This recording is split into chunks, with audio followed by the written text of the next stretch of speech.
સૌથી પહેલો આપણે શિક્ષણ કે દરેક બાબતે શિક્ષણથી પાછળ પાછળ પાછળ પાછળ રાખ્યા એટલે આપણે આદિવાસી દરેક ખોટી વાતમાં ભરમાઈ અને આપણે પાછળ રહ્યા છે. પણ હવે ધીરે ધીરે ધીરે ધીરે આપણા આદિવાસીઓને પણ ખબર પડી છે કે આ લોકોને આપણને કઈ રીતે કાપવાનું ચાલુ કર્યું છે.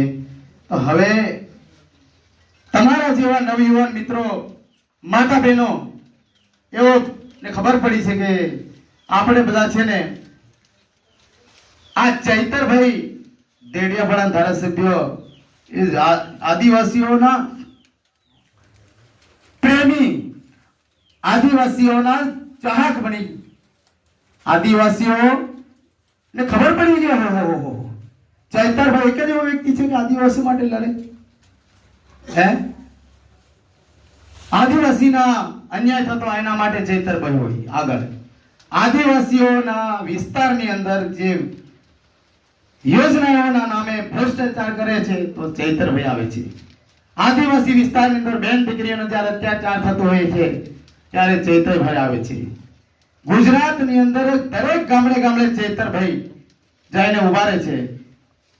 આદિવાસીને હર હંમેશા અધિકારોની વાત થતી હોય ત્યારે ચૈતરભાઈ હંમેશા આવે છે. આવે છે ને? હે, તો આપણે ચૈતરભાઈની ચિંતા કરવાની કે નહીં કરવાની? ચૈતરભાઈ આમ આદમી પાર્ટી નું નેતૃત્વ કર્યું અને ગુજરાતની અંદર દરેક ગામડે ગામડે પહોંચ્યા, ગુજરાતના ખૂણે ખૂણે ગયા. અરે સૌરાષ્ટ્ર વાળા કે અમારી પાસે એવા નેતા નથી.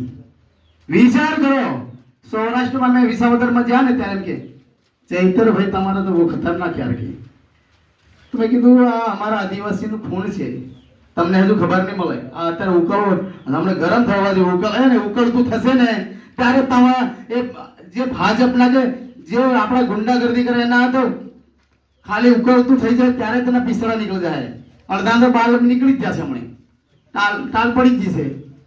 એટલા માટે એમ કહું છું કે આપણે સૌ એકબીજાના સહકાર આપીને ગામડે ગામડે અમારા જેવા આગેવાન બનો, પર્વતભાઈ બનો, વિનુભાઈ બનો, ચૈતરભાઈ બનો, સુખરામભાઈ બનો, રાધિકાબેન બનો.